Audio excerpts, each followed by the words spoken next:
Hey everybody, happy Friday. First off, today is September 4th. While we're recording this, it'll be up by 10 a.m. I like to do this earlier in the morning.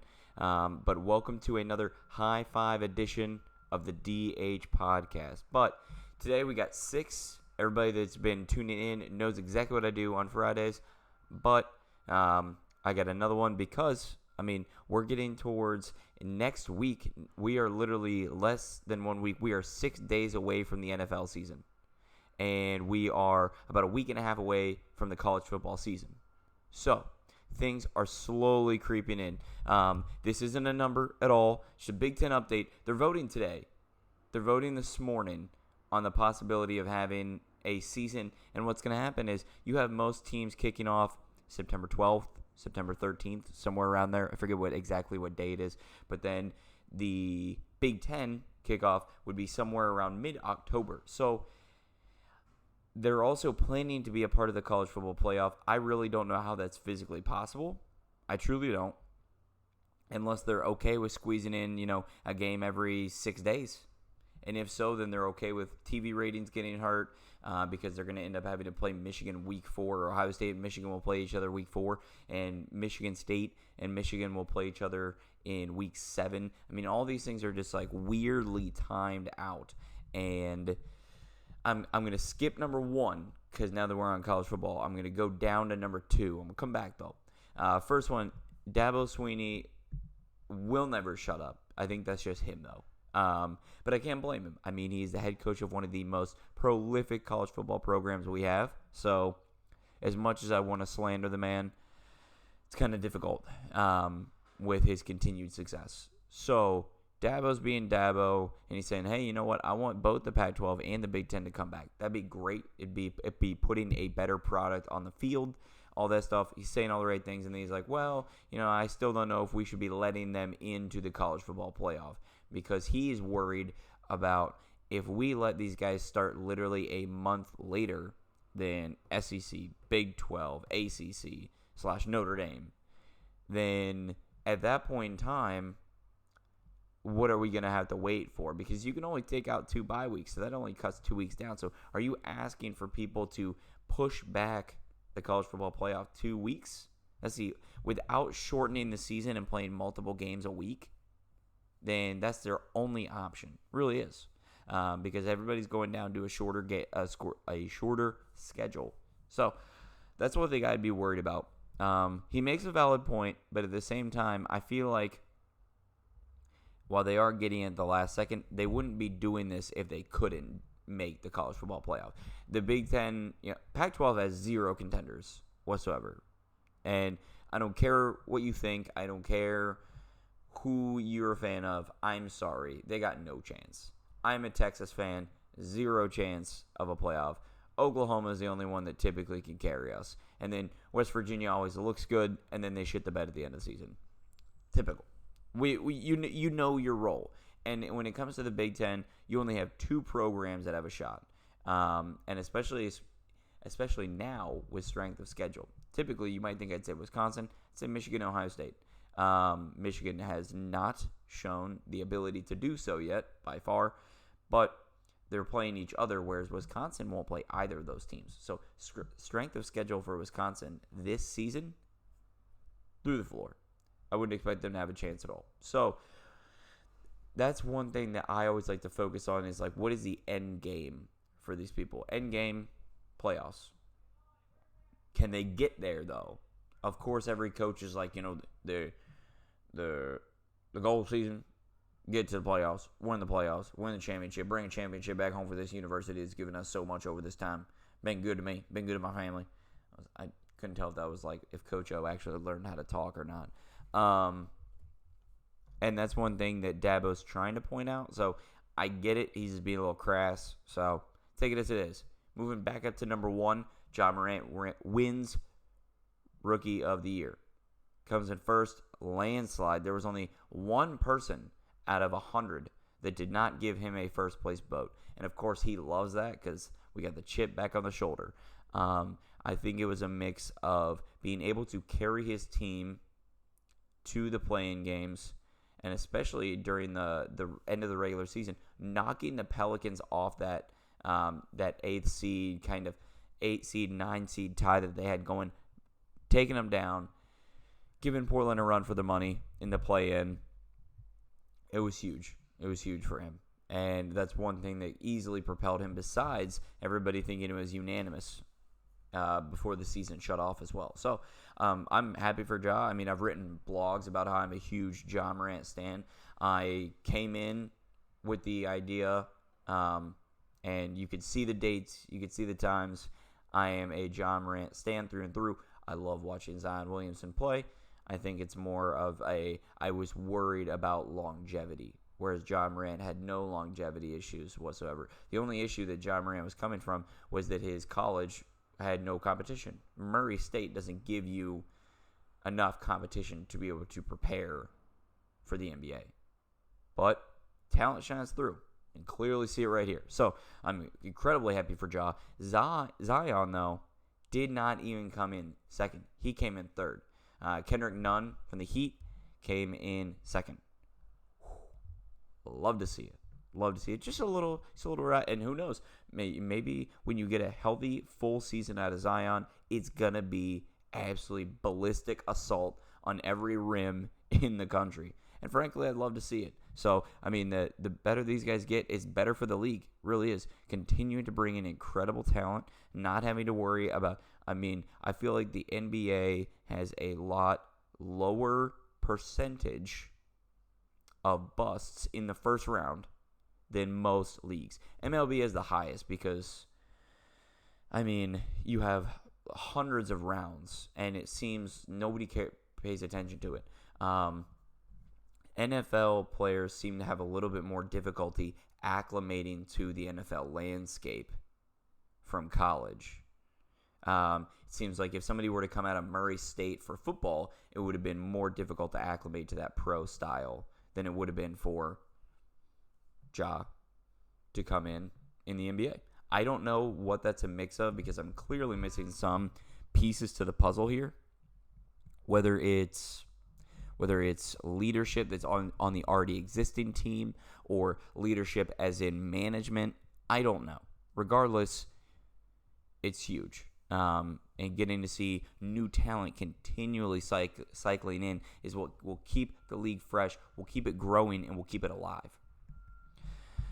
Number 3, Jacksonville has had an absolute exodus of players. And from the research that I've done, there were only 2 starters remaining from when they made the AFC Championship, and they beat Pittsburgh to get to the AFC Championship, lost to New England, and that was when Blake Bortles was still at the helm. So they lost Bortles, they lost Goff, they lost Ramsey. These are just big names that people know, but the cycle of exodus for Jacksonville only means one of 2 things. It means they're about to kick Doug Marrone out of this season. They're going to let him take the fall from this I'm trying to think, 1-15, 2-14 season. They're going to let him take the fall for that crappy record and then blame him for that. Easy way to kick him out. They'll bring in somebody new, and then we can start the whole process over again. Or they just give Doug the entire keys. I'm hesitant to go with that second option, the latter option. Thinking the former is a little bit more realistic given the way that NBA franchises operate. Do I agree with it? No. I think Doug Marrone's an incredible player coach. He loves his players. It's super easy to see, and he should be getting the keys. And I think that he would continue to make a good head coach anywhere. And he's been dealing with Minshew mania too. I don't know if you guys can hear all that construction in the background. Really hope you can't. But there's quite a lot of it. So, also, it's September, by the way. So everybody knows what that means. Fall, Halloween stuff is out. It's going to keep getting more everywhere than it is right now. So, be prepared. Be prepared. Number 4. This was like a flash in the pan. And Steve Nash got hired to be the Nets coach. I saw a lot of takes on this, specifically Stephen A. I'm not really going to get into calling people out, telling them that they're wrong or not. I think from track records that we can see, hiring a head coach that has no experience, no assistant coach, no EuroLeague experience. I mean, even that David Blatt experience went terribly, and he is a god over in Europe. So maybe even just assistant coaches. I understand the grooming process, but then you've gotten Steve Kerr, had Mark Jackson, had Derek Fisher, you had Magic Johnson for a season. I mean, there's a reason why only, and I just ripped off 6, including Steve Nash. 1 of those 4 has had any success whatsoever, and that was Steve Kerr. So the Derek Fisher experiment failed. Magic Johnson was only a season and a half to 2 seasons. Didn't really get enough time to not fail. Mark Jackson is on the way, but is not there yet. So his book is open. So I guess I really can't say that the book's closed on all of these guys yet.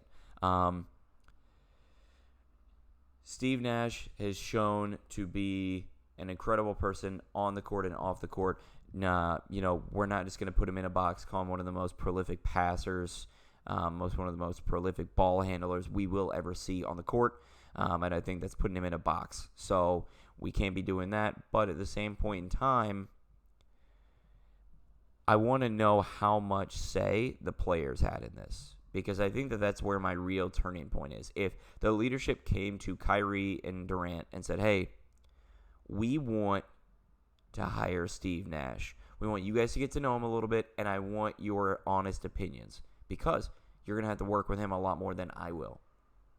If that's the way it went down, and they got the stamp of approval from the 2 biggest stars on that team, then by all means, I don't care who you are. You get the green light. And you can be Barney for all I care. Get the green light. So when you bring in the players, that's what means the most to them because you're respecting them. You're making them a larger part of the organization like they want to be.